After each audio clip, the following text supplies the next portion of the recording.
Guys, Dan Hendriksen here. We're at the beautiful Bearwood Lakes today, not too far away from Reading, which is where we stayed last night.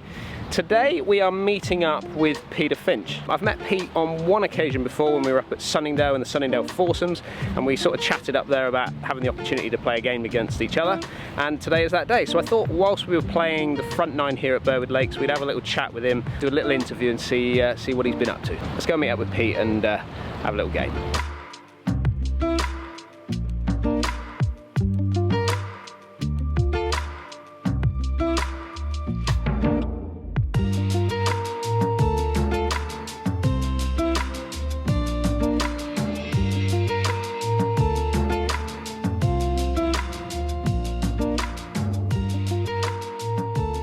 So tell me a little bit about your amateur days. Did you play to a high level when you were sort of playing amateur golf? Not really. I mean, I played in the Faldo series, but did you? Yeah. That was more of a.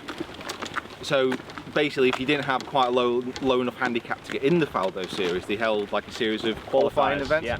So I won one of the qualifiers, which got me into it. Yeah. But that was like, you know, that was pretty much it. To be fair, my amateur career, obviously I wanted to do well and play in all the events I could, but for me it was just more important to get my handicap down so I could do my PJ. Like that was, and was that always a goal? Always a goal to turn pro? Oh yeah. I mean, I was always more into my football as a kid, but then once I started playing golf and getting decent at it, I kind of just figured that I was pretty crap at everything else. So it was, if I can turn pro and, you know, maybe play for a bit, but if I was a coach or a club pro, you know, it's kind of a job for life in many respects. Well, it certainly was back then, maybe not so much now, but. Handicap wise, what did you get to? 3. And then straight on to the PGA program? Yeah, straight on. So as soon as I turned 18, I think I was the youngest in the year. I went through 3 years, qualified. What year did you qualify then? Oh, 2008. 2008, same year as me? Maybe same year as me. I can't remember. I just don't want to give. It's rude to ask someone's age. How old are you? 34? 34. When was it? When did I qualify? If anyone's watching in the PGA, you can tell me. I don't know. Yeah. Kind of lost in the mist of time now. Destination to the Open. Tell us a little bit about kind of what you're doing and how that's progressing, should we say? Well, I'll have you know, it's actually called Quest for the Open. Oh, Quest Daniel. for the Open. Sorry quite about frankly, but it has been trademarked. So yeah, I thank you for not using. No, the, well there full, you go. Yeah, I like to keep everyone terminology. happy. Yeah.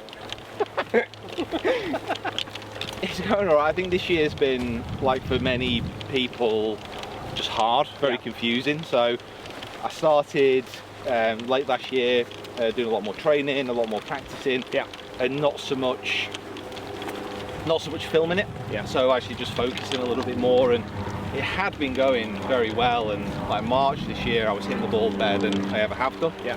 Ever since I came back from lockdown, it's just been very inconsistent. So my tournament and my last 2 tournaments have been terrible. So I'm just having a bit of a break from it, and then going to restart it again next year when things have settled down again. Hopefully. But you're still actively playing, aren't you? So oh yeah. There's certainly a lot of people that do what we kind of do now.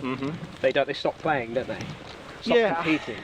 I've always thought that, like I've always thought that if you're going to be a professional at a sport, you should play that sport. And it's not easy because there are like so many more commitments of other stuff to do. But to be a professional golfer who only plays like once, twice a year, I think that's awful. And you don't like the game if you don't play it. Well, and it builds up, doesn't it? Because as soon as they then try and compete in something, the pressure builds up to then perform. But then they won't do, and then they won't enjoy it. They won't play. So you say you've taken away kind of the camera away a little bit from what you were kind of doing. Was that something you wanted to do because it was just building up too much? Yeah, well, I mean, expectations, I suppose, for the audience.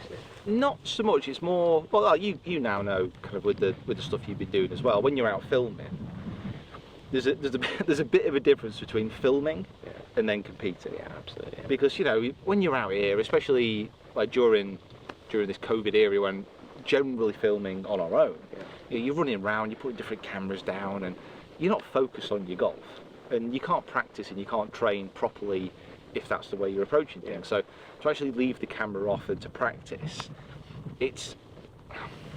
it's difficult in many respects because you're not filming, because you're not creating content, which is your job. Yeah. You almost feel a bit, I don't know, you always feel like you have to then perform in the competition because you're taking that time out of your diary, but it's all a juggling act, and at the end of the day, you know, you can say it's a bit stressful and it's a bit hard work, but it's golf. Yeah, of course it is. You know, there's people doing a lot more stressful and a lot harder things than I'm doing. And are you still heading for it? You still want to, that's your goal? Is that still your goal to want to get into the Open and play? Yeah, absolutely. I mean, the one thing which I'm quite pleased of is over the few years I've been doing it now, as a golfer I've definitely improved, which is good. I mean, it's not quite been showing up in comps as often as I'd like, but certainly I would judge it on a whole host of different kind of criteria, but the order of merit in the North region, so I've been getting higher and higher in that every year.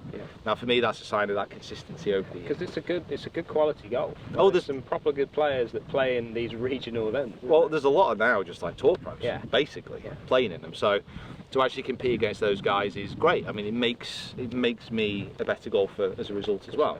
Well, maybe. We'll see, yeah.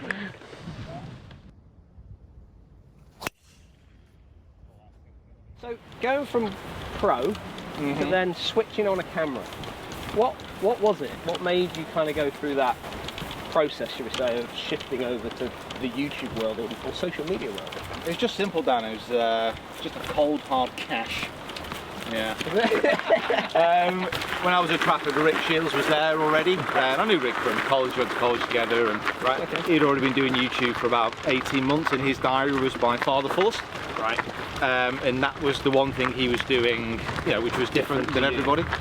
So I was like, well, you know what, I'll give it a go. So started doing the coaching videos, started getting my diary full, and that was it, really. There was no aspirations to do it full time, which is what I'm doing now, effectively. So it didn't start out like that, and I think it helps if you're starting a channel, because I was doing it just to advertise myself as a coach. Yeah.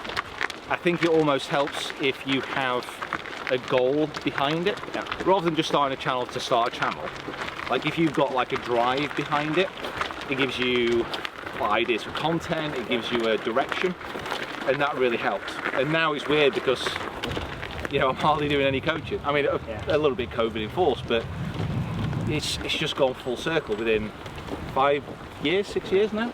And do you enjoy it? Like, do you go to work? Do you wake up every day going, do you know what? I'm like really loving what I'm doing right now. Yeah, massively. I think like the middle of this year was quite a challenge because I didn't have quite as much content filmed and banked as I really should have. I mean, take today as like a classic example. You know, filming a video here with Bushnell, like one of my partners, products which I've used for like years. You know, if you'd have told me like 7 years ago, you know, one day you're going to be partnered with Bushnell, I'd be like, well, you're stupid. Like, I'm just in a driving range banging my head against the wall. But doing that at Bearwood Lakes, a course which is really hard to get on, and it's beautiful, playing with someone who I've met online who also has a YouTube channel.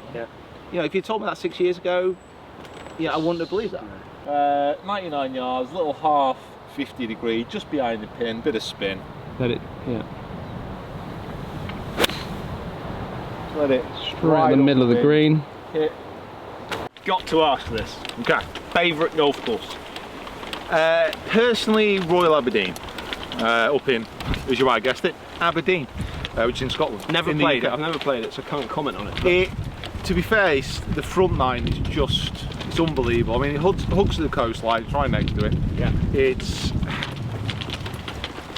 I think with a great golf course, which it obviously is, it does need something a little bit extra at times as well. And the fact is that when I went up there, I was playing with 4 guys, had a really amazing time. And that's the thing, like, you know, a golf course, it depends what you're judging. If it's just like pure perfect architecture, I might have played better. But as far as like the course, the surroundings, the feeling that I was having while I was playing it, that's number one. And did you shoot a good score on the day when you played it? I can't even remember. I just had a great time. I just had such a lot really of people good time. do pick golf courses on sometimes when they've played really well at it. You know, well, it's like when if you remember like a really good course, it's usually if the greens are good. Like, you could play an amazing golf course, but if the greens are crap, you'll come away from it thinking, yeah, it's not great. But you could play a dodgy course with amazing greens. Wentworth. Yep. You teeing it up at Wentworth. Yep. In the BMW Pro-Am with Alex Noren. Yep. How did that feel on the first tee?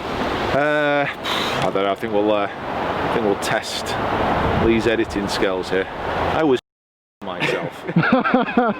Cheers, Pete. Yeah, it was just so.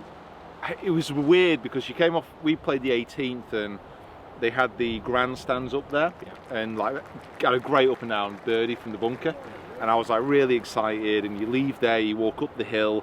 There's all these. It's like a walkway, and there's like just loads of kids like getting autographs and stuff. Yeah.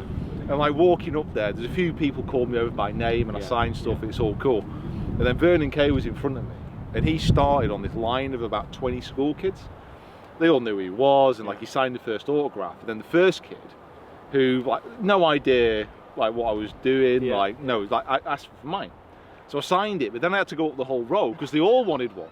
And every time I went to sign one, like the previous kid, it was like saying to his mate, "Who's that?" He was like, "Who's that?" So I had to go all the way up. I was like, so I got all the way up to the tee, and then it opens up, and there's a grandstand right. There's like 50 people there. There's about 100 people in the stand. There's about 400 people at the left, just all milling round. Then you got all the pros on the putting green, and then you get this big kind of welcome to the tee, and you just. I mean, it's something which has never happened to me before. So it's a completely unreal situation. Fantastic experience. And it literally was. I teed it up and just swung as hard as I could. Literally swung as hard as I could at it, and it just came out to be the best drive of the day.